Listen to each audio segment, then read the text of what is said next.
Aleluia. Parece que quando você está com pressa aí que não dá certo. Aleluia. Amém, queridos? Glória a Deus. Amados, eu quero compartilhar uma palavra contigo nessa noite. E o que compartilhar nesse momento, não é verdade? Porque o pregador, ele prega aquilo que o coração dele está cheio. E de ontem para cá, o meu coração está refletindo na eternidade. Está refletindo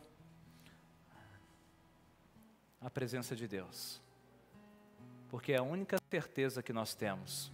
E a palavra que eu quero compartilhar com você está em Eclesiastes capítulo 12. Eu fiz um breve discurso dessa palavra hoje lá no culto fúnebre e gostaria que você abrisse a tua Bíblia em Eclesiastes capítulo de número 12. O tema dessa mensagem é Viva para a glória de Deus. Viva para a glória de Deus. Amém? Versículo 1 diz assim: Lembra-te do teu Criador nos dias da tua mocidade, antes que venha os maus dias e chegue os anos dos quais dirás, não tenho neles prazer. Mais uma vez, lembra-te do teu Criador nos dias da tua mocidade, antes que venha os maus dias e chegue os anos nos quais dirá, não tenho neles prazer. Você está lembrando do Senhor no seu dia a dia, naquilo que você faz? Quando fala lembrar, não, eu lembrei do Senhor. Na verdade, a sua vida está glorificando o nome do Senhor? O seu testemunho, o seu comportamento glorifica o nome do Senhor? Quem escreve o texto, nós sabemos que é Salomão.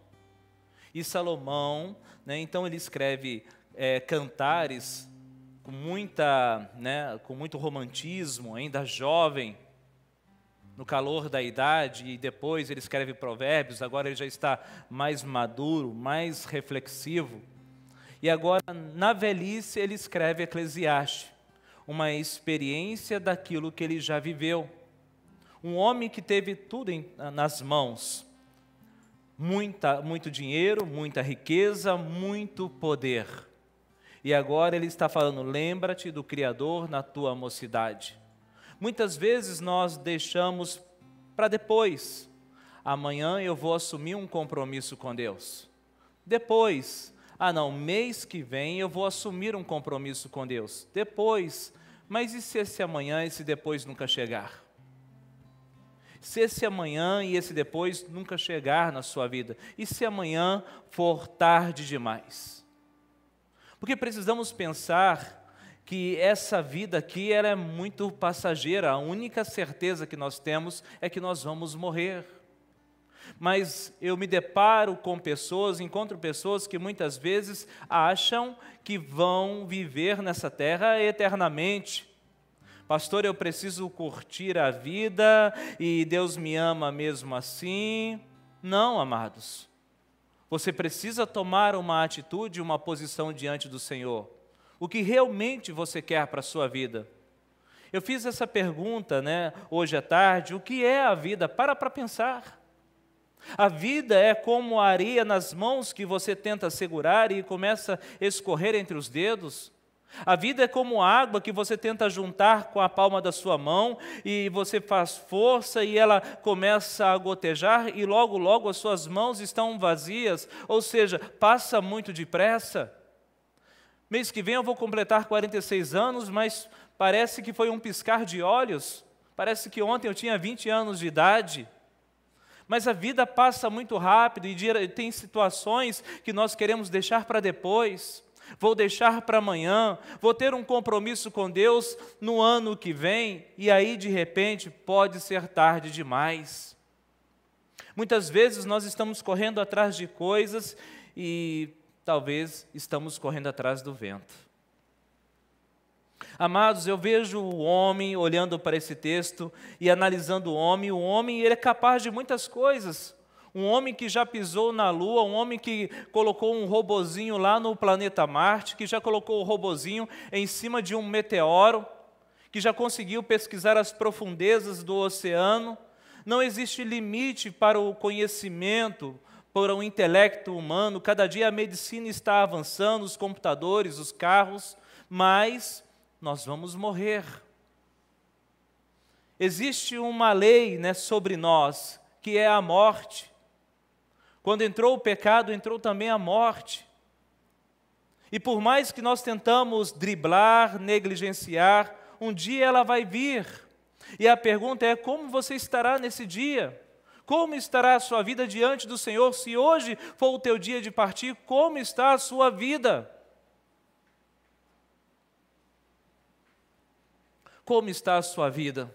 Porque de repente tudo isso te enche os olhos, os afazeres, os prazeres, as coisas que o mundo oferece, te enche os olhos. Mas a pergunta é: aonde você vai passar a eternidade? Eu sempre falo isso: você não gosta de orar, você não gosta de ir à igreja, você não gosta das músicas, você nem gosta de crente. Então a pergunta é: o que você vai fazer no céu? Porque ela só vai ter crente, aqueles que creem em Deus. Então, na verdade, o que nós estamos vivendo já é uma preparação e uma extensão do que nós vamos viver na glória, mas com com maior ênfase, sem dor e sem o sofrimento. Diz uma história que Alexandre o Grande, um grande conquistador, perto de sua morte, ele falou para os seus assessores: quando eu morrer, eu quero que as minhas mãos vão para fora da esquife. Eu quero que minhas mãos estejam abertas para fora da esquife. E quando eu morrer no cortejo, eu quero que vocês vão jogando joias pelo caminho. E quero que os médicos, os melhores médicos aqui do meu império, segurem na alça da esquife e conduzam o cortejo. Mas por que isso? Para mostrar que nem toda a medicina pode me salvar, para mostrar que tudo que eu acumulei no meu império eu não posso levar, as minhas mãos estão vazias, e que a minha riqueza fica pelo caminho. Então, de repente, nós estamos correndo de um lado para o outro, e estamos deixando Deus para depois. Depois que eu conquistar, depois que eu fazer isso ou fazer aquilo. Como eu disse, nós estamos estudando a história de quem já foi, mas amanhã estudarão a história do que nós fomos. Amanhã estarão estudando a história de quem foi o Wander, de quem foi o João, de quem foi Pedro, de quem foi Maria. Então, quando eu vejo o que é a vida, eu vejo que é um dom de Deus, glória a Deus. É um dom de Deus, é um presente de Deus para você. Ele soprou nas narinas e te deu fôlego de vida, e você é imagem e semelhança. E tudo isso para um propósito, de governar essa terra, de viver nessa terra glorificando e exaltando o nome dEle, vivendo para Ele e por Ele. Esse é o propósito de Deus para a tua vida. Eu sempre tenho dito que a terra onde nós estamos vivendo aqui não é um playground, não é um parque de diversão. Deus me colocou aqui e te colocou também para um propósito. Quantos podem dizer amém? Então repita comigo: a minha vida tem um propósito de Deus. Aleluia! A sua vida tem um propósito de Deus. Você é um projeto de Deus e não obra do acaso. E Ele te colocou aqui para um propósito dEle. E agora Salomão está dizendo: lembra-te do teu Criador. Lembra-te do teu Criador. Muitas pessoas falam assim: mas eu estou muito jovem. Eu me converti com 20 anos de idade, e o grande arrependimento que eu tenho é de não ter me convertido ainda antes. Poderia ser ainda mais cedo.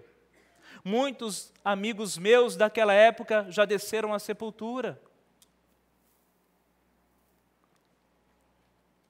E às vezes eu pergunto: Senhor, se o Senhor não tivesse me alcançado, aonde eu estaria?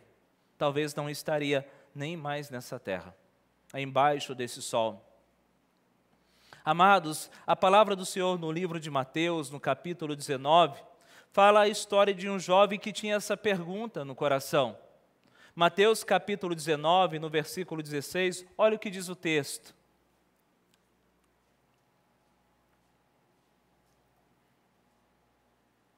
Mateus 19.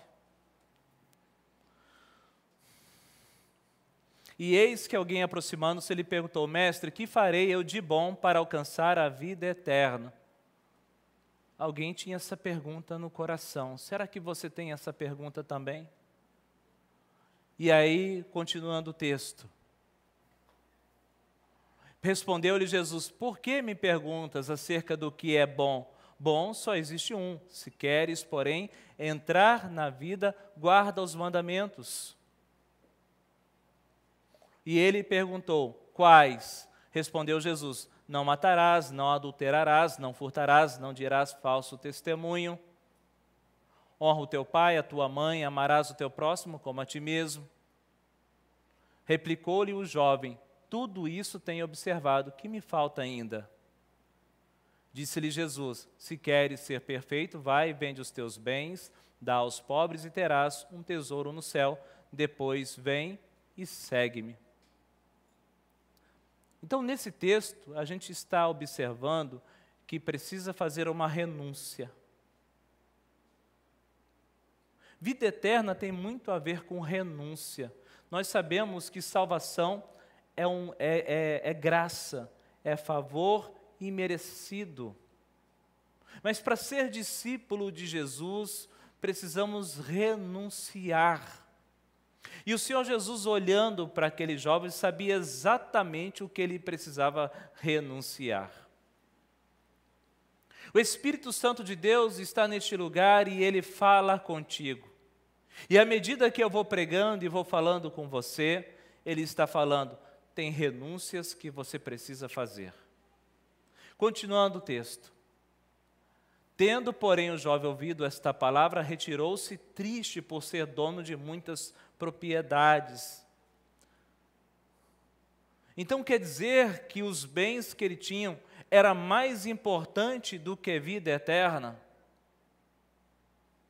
E de repente um sentimento, uma situação que você está cultivando no teu coração, em vez de você cortar pela raiz, como um lenhador corta uma árvore, você está deixando isso avolumar dentro de você.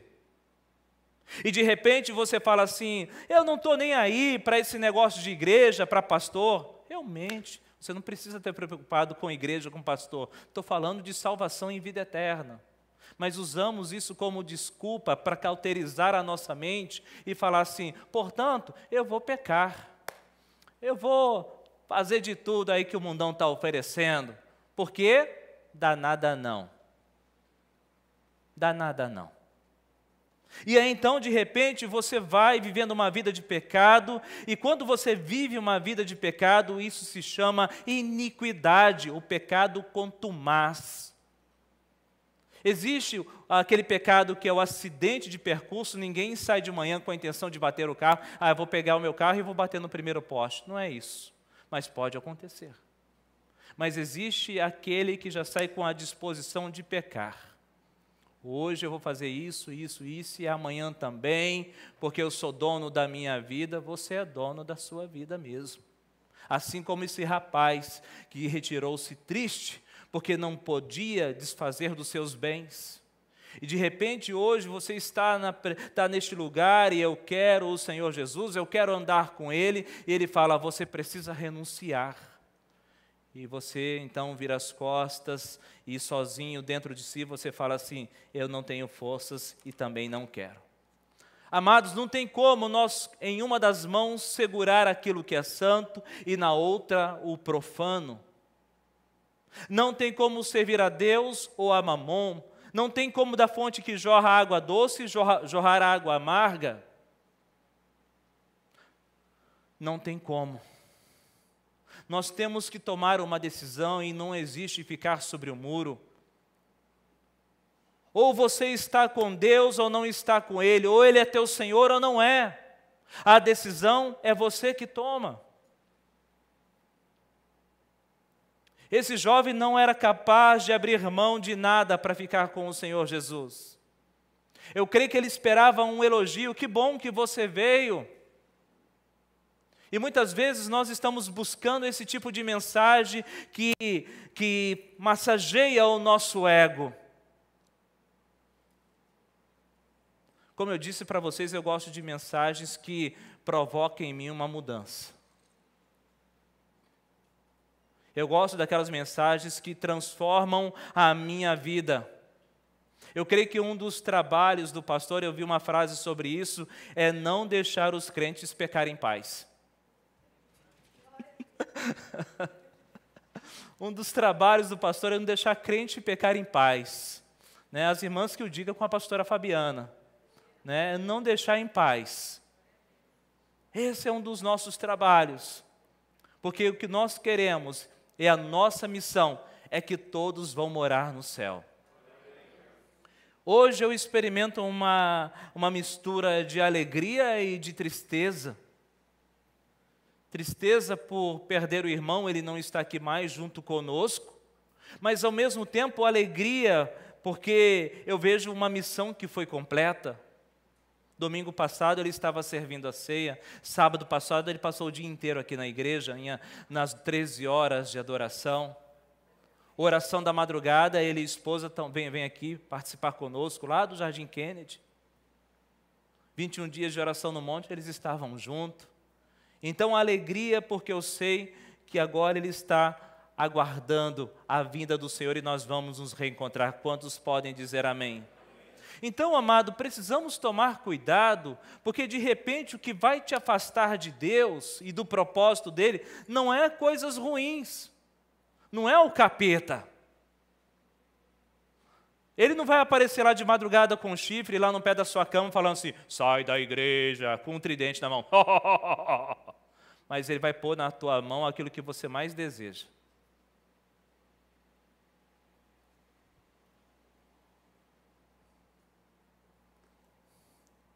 Como assim, pastor? Às vezes são as coisas boas que nos afastam. De repente, eu sempre tenho profetizado aqui, em nome de Jesus, as melhores cadeiras do concurso público, quem toma posse? As melhores cadeiras da faculdade, quem toma posse? Amém. Novos empresários vão se levantar neste lugar, quem toma posse? Promoções no trabalho, quem toma posse? E aí, de repente, então, agora, vem a faculdade e passa daqui a um mês, você chega no pastor e fala assim, pastor, eu estou lá no FMT, Deus não existe.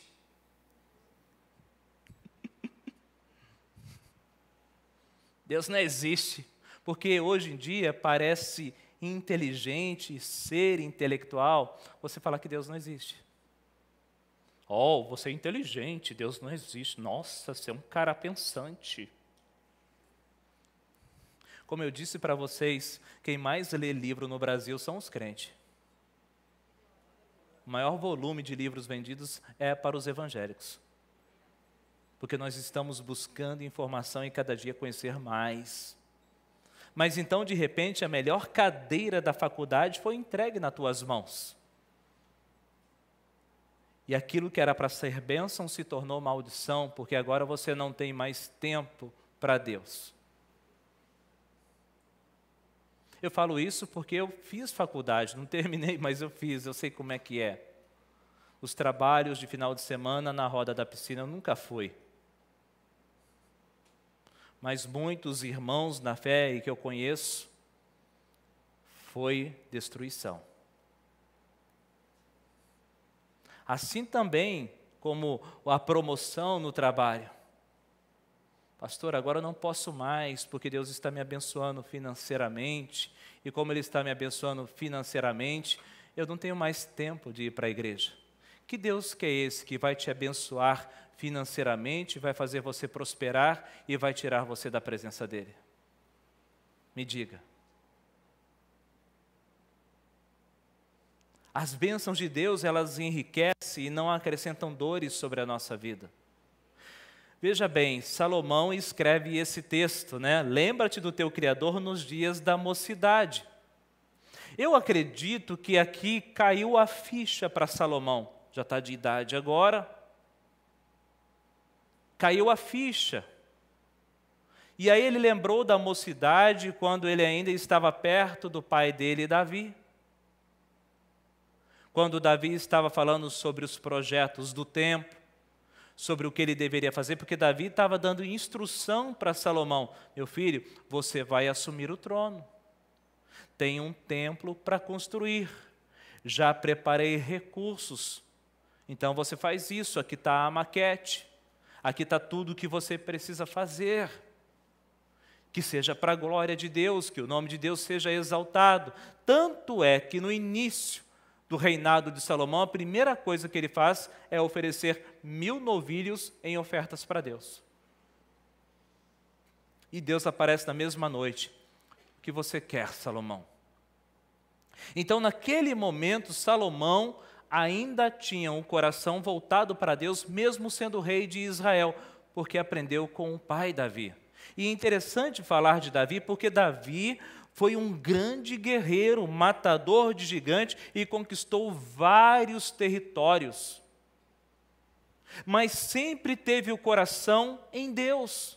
Tanto é que a Bíblia considera ele como um homem segundo o coração de Deus. Por quê? A glória dessa terra, os poderes da terra, não ganharam o coração dele.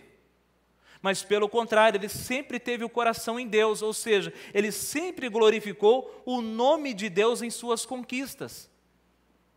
Ao contrário de Salomão, que quando recebe o trono de mão beijada e as ferramentas prontas para construir um templo, sabedoria, inteligência, com o passar dos anos, se afasta da presença de Deus, porque as mulheres tomaram conta do coração dele. E aquele homem que construiu um templo para Deus, agora construiu templo para outros deuses, para homenagear as suas esposas.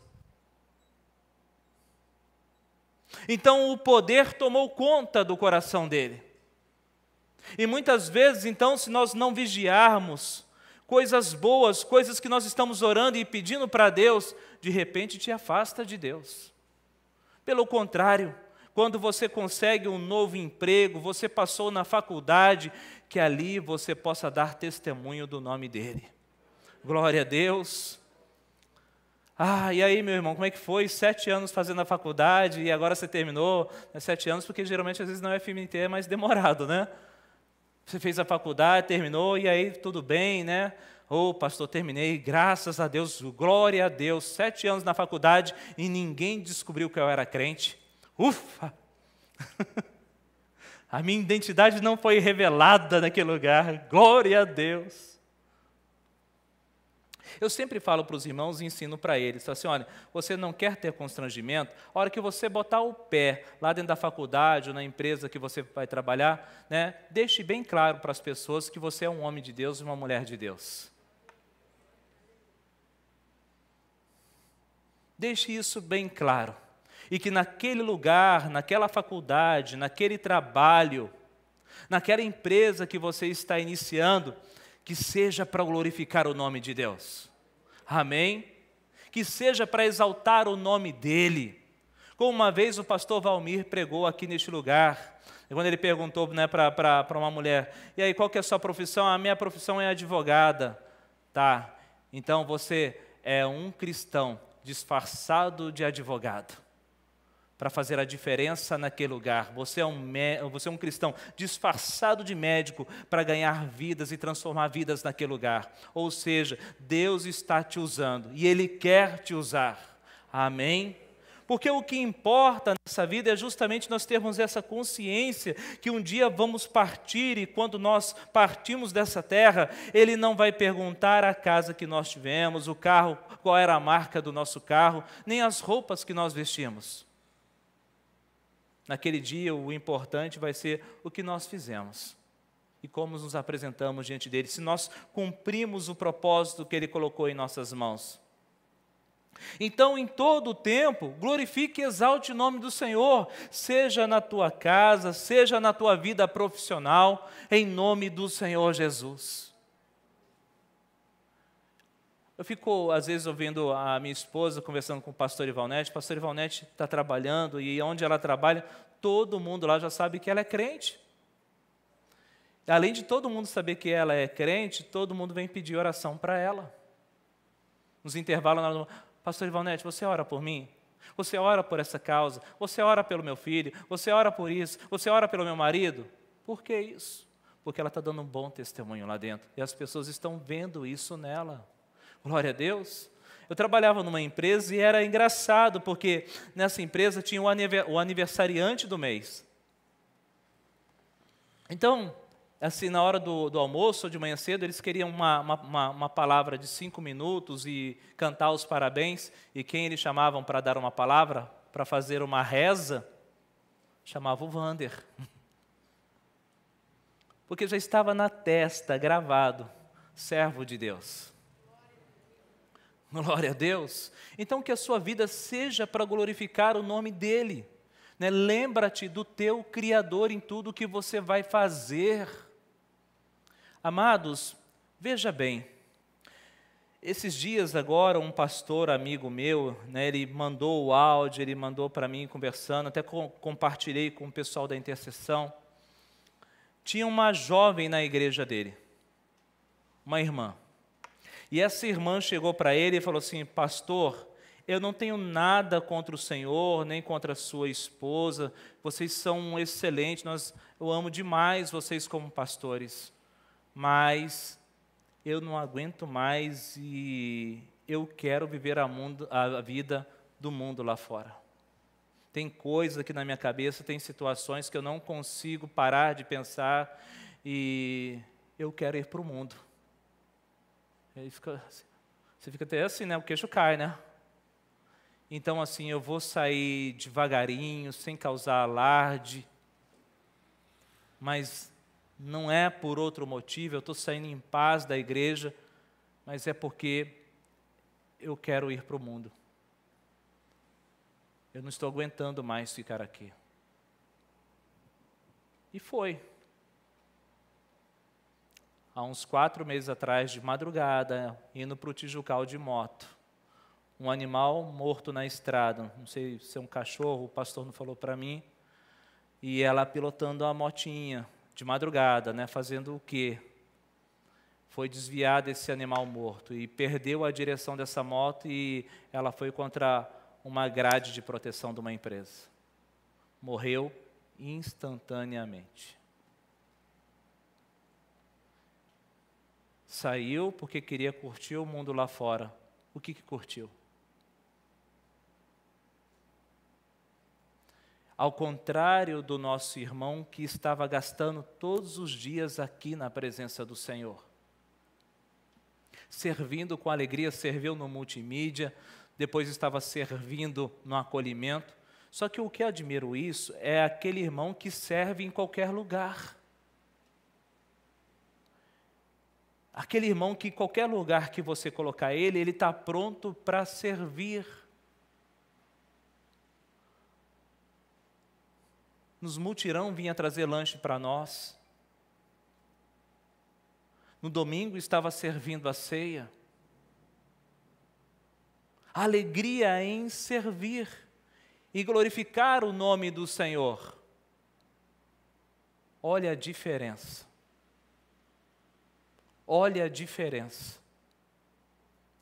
Então, como está a sua vida hoje? Lembra-te do teu Criador. Amados, viva a vida intensamente. Seja intenso. Seja o melhor funcionário, o melhor estudante. Tenha grandes projetos, sonhe grande. Eu quero ver você conquistando muitas coisas. Quantos podem dizer amém? Mas que seja para glorificar o nome de Deus. Que seja para glorificar o nome de Deus. Seja aqui aonde você estiver, que seja para glorificar o nome de Deus. Deus em primeiro lugar na sua vida e na sua casa.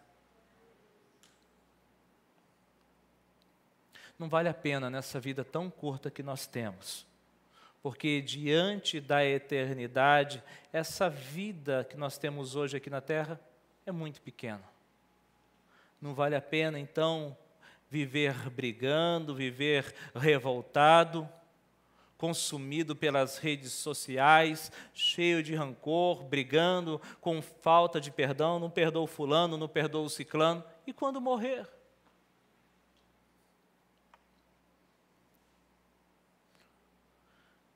O importante é ter uma vida de paz. Jesus é o príncipe da paz. Amém? Então que essa paz esteja no seu coração.